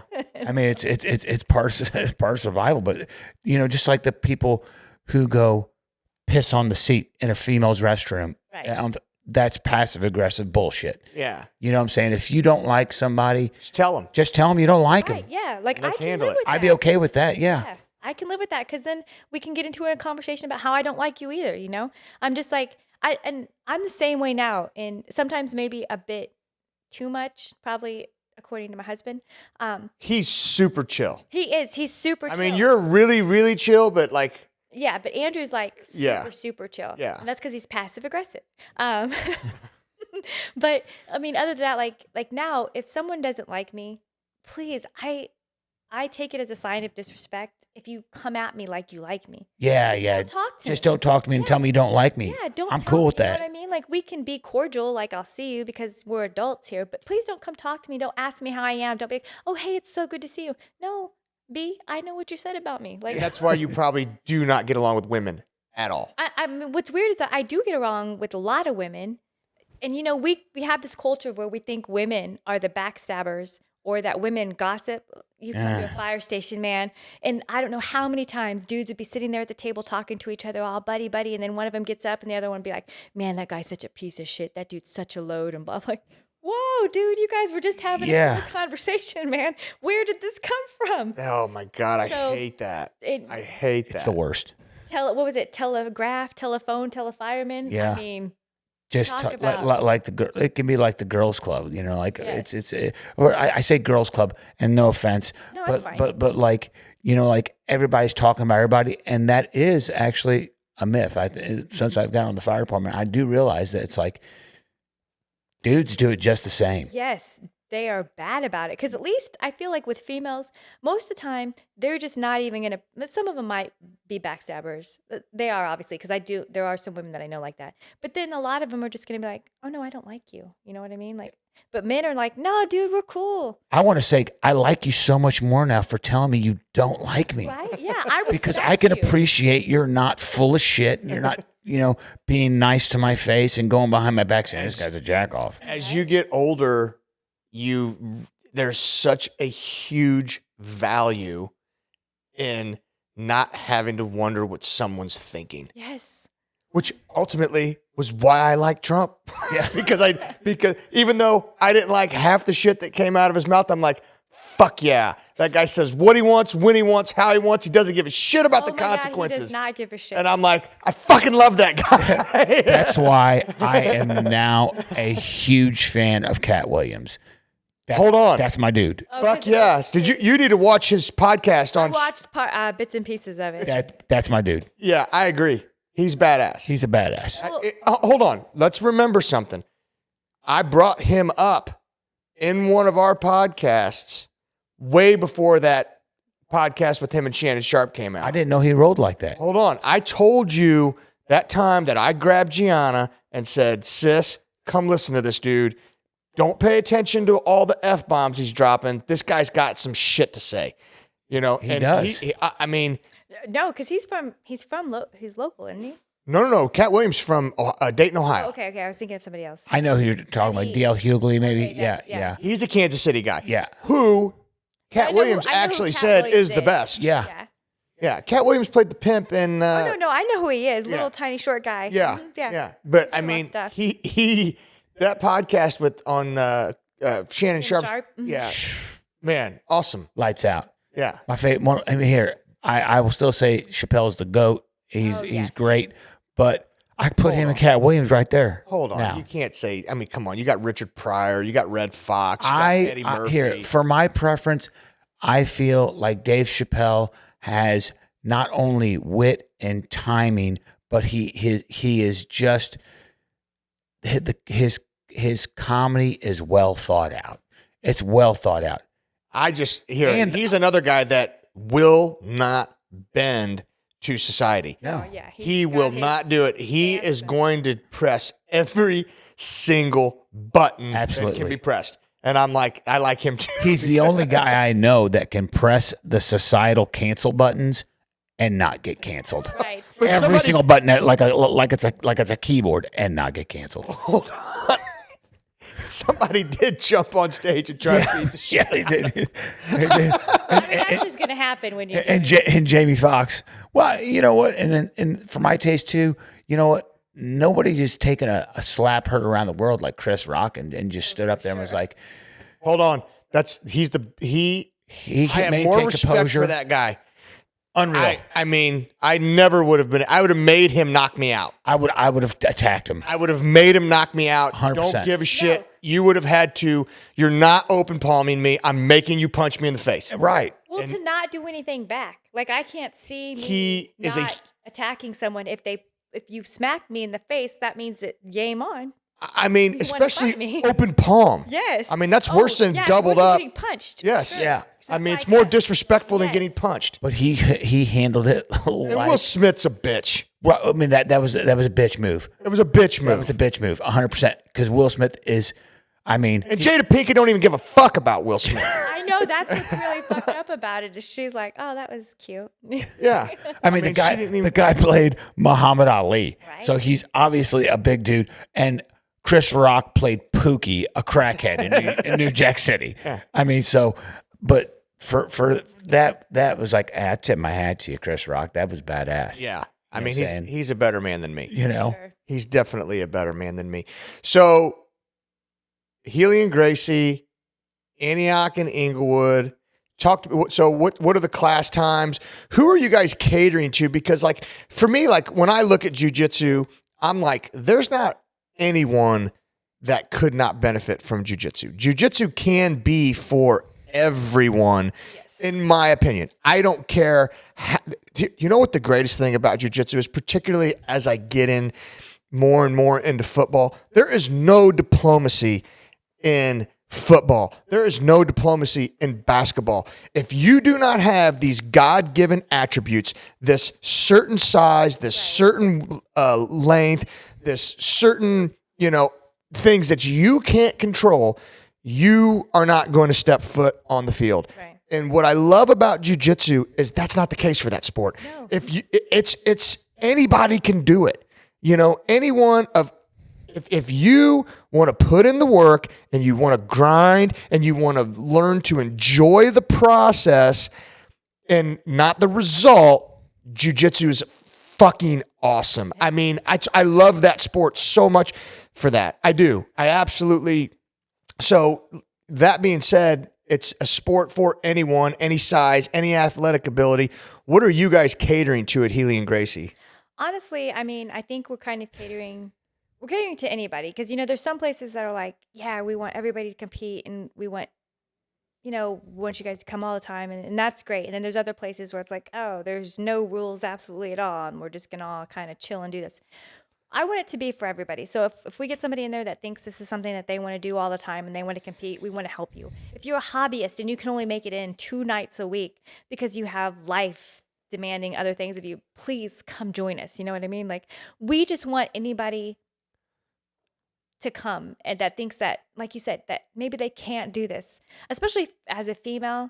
And being a small female, I want, more females to come in, but I just want anybody like that. And growing up as an awkward kid, I'm not naturally athletic. Like, I got good at boxing. I got good at this because I trained hard. So I want anybody that feels like, oh, I don't know if I can do this. I'm really awkward, or I don't play any sports. Great, cool. We don't care. Right. Train with us, because we just want people to come have a good time. And whatever your journey is, we want to help you get there. You want to compete, we'll help you compete. Like I said, you just want to come to meet new friends and learn how to choke people, by all means, come learn how to choke people with us. So, I mean, I can't say enough good things about the sport. I mean, I really can't. What it did for me, mentally, what it did for me physically, what it did for me from a humility standpoint, the things that I learned on the mat that I will carry over to, not just like the work field, but also like how I coach football. I mean, it did so much for me, and not for nothing, but really there's so much grappling in football. oh yeah, like it's funny because I'll be like, that dude just did a double leg on him for his takedown. I mean, we're not just tackling, but like all of block destruction is grappling. Right. I mean, it's all grappling. Like, UCLA hired a martial artist to teach the defensive line block destruction, and they went from like they weren't even on the radar to number 2 in the nation in sacks. Wow. Yeah, I mean, so it's all hand fighting, from a defensive line, and even linebacker to some degree. There's tons of grappling and block destruction. So, having some knowledge of that, has helped me as well. But, so are you, is Healy and Gracie in your guys' academy in a situation where you guys are able to tease out and say, okay, this class time is going to be more appropriate for the guy who's ready to grind and he wants to go compete. And this class time is probably more for, you know what, you're the hobbyist, you want to go chill, you want to learn, you want to meet some new people, you want to, learn some technique. This class is probably more for you, or are you not able to separate that yet? Right now, we're still a little bit in the early stages of that. Like, we have comp training on Thursday evenings. So that's going to always be like a high pace, grind of a class because you're going to constantly be doing positionals and going live the whole time. But we kind of want every class to be able to, and we don't have a lot of upper belts yet. Like, we mainly just a bunch of white belts, just a newer crowd. So we're not kind of at that place where we can necessarily say we're going to have a like upper belts only and stuff just yet, like hopefully we can get to that point. But I also think that our classes are geared towards the fundamentals and moving on from there. So Really, I think our classes, anybody can come to and get something out of it. Well, and like my personal opinion and my experience, don't be afraid of the purple, brown, and black belts. They're not going to hurt you. No. It's going to be another white belt. That's probably, if you get hurt, it's probably going to be a white belt and a white belt. Yeah.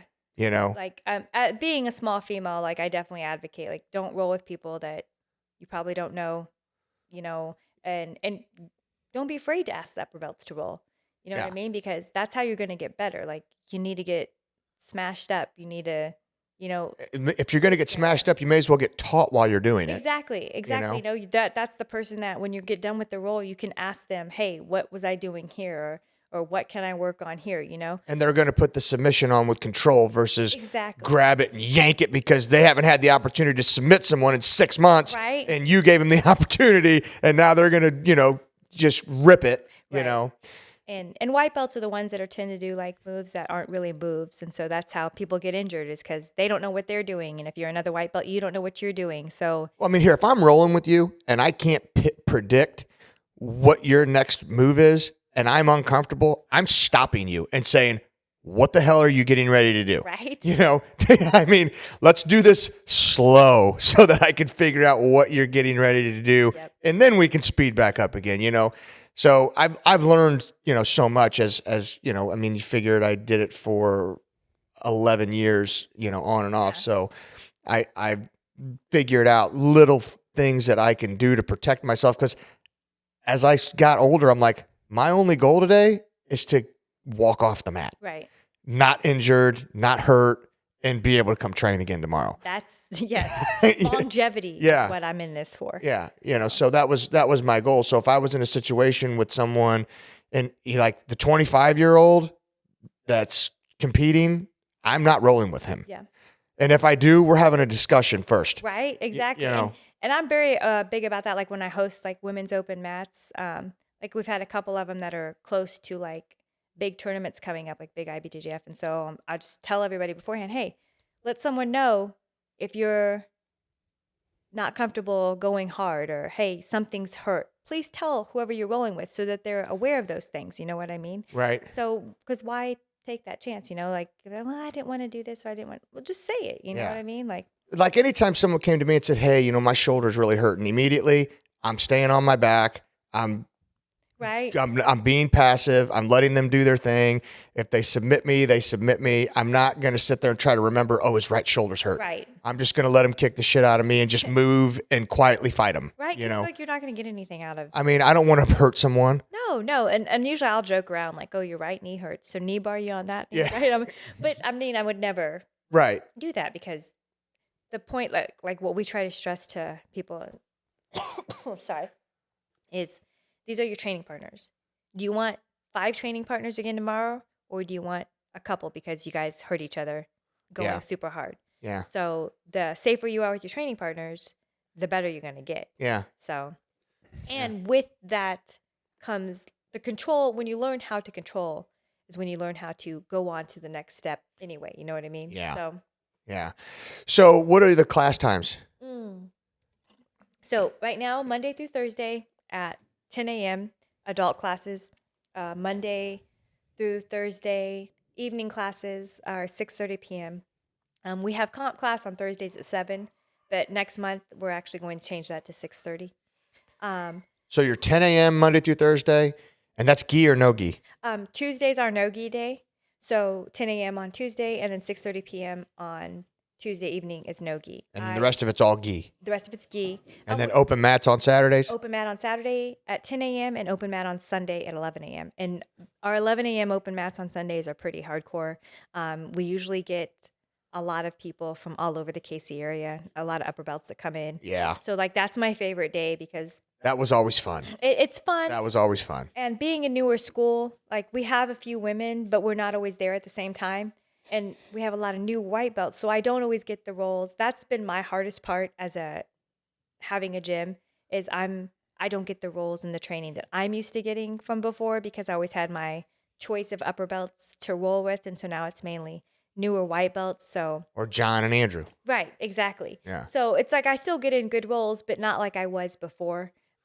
Do you ever just say, here, I'm not going to go to my open mat. I may go to KCBJJ, or I may go to Cast Iron, or I may go Actually, Glory. Once we hit our year, we're going to try to have somebody cover classes for us from time to time so that we can go get some cross training and I stuff. mean, it would only benefit you. Oh, for sure. And hold on, benefit your students. For sure, to have like another black belt, because Eddie's been training with us a couple times a week now, and we get a lot of drop-ins from other black belts and stuff too. So I think it would be good for them to be like, hey, we're going to have a drop-in black belt on this I night. mean, there's some really good jiu-jitsu, some good black belt. You got you guys, Yeah.